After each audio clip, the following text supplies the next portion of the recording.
fired by law enforcement during a protest against the president's immigration policies in California. Video shows officers opening fire on a U-Haul truck, backing towards them as they guarded a Coast Guard base near Oakland. The truck then drove away.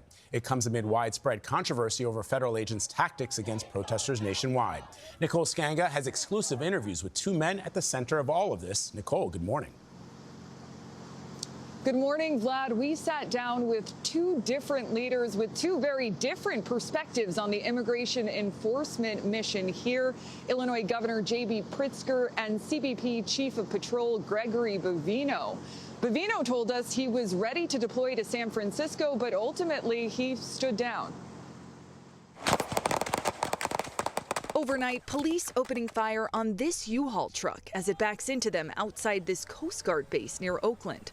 Our CBS San Francisco station, KPIX's camera, was rolling as it happened. The driver then pulling forward and stopping briefly before slowly taking off. According to witnesses, at least two people were struck by the truck. As of now, the driver's whereabouts are unknown. The base was set to be a staging ground for 100 federal agents deployed by President Trump to San Francisco to begin immigration enforcement. Just leave!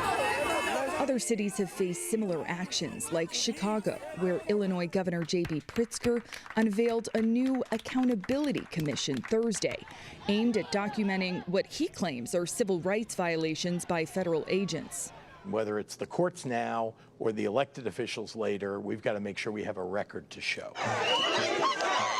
Demonstrators and law enforcement have repeatedly faced off outside this Immigration and Customs Enforcement facility in Broadview, where CBP Chief of Patrol Gregory Bovino told us agents' use of force has been exemplary. There have been in the Chicago area CBP agents who have opened fire. We have also seen incidents of pepper balls being deployed above the waist, which is in violation of DHS policies.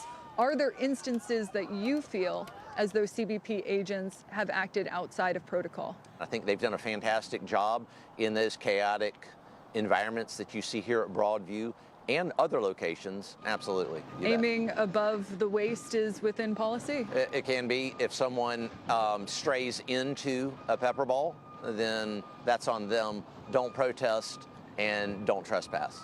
Earlier this month, the Trump administration cited those clashes to justify deploying hundreds of National Guard troops in Chicago. And just this week, a federal judge extended a temporary ban preventing that deployment, likely until the Supreme Court weighs in. If we have the National Guard here, they can take over those protection duties of the federal facilities so that we can be out on the streets apprehending other bad people and bad things. I do think Americans might be concerned about the U.S. military being in their neighborhoods. But what I'm hearing from you is if the National Guard comes to Chicago, they won't be in the streets. That's correct. We also asked Chief Bovino if any federal agents have been disciplined or put on leave for tactics deployed here in the streets of Chicago, including two incidents where federal agents allegedly opened fire. He told us, to his knowledge, no one has been disciplined. Gail? All right, Nicole, thank you very much.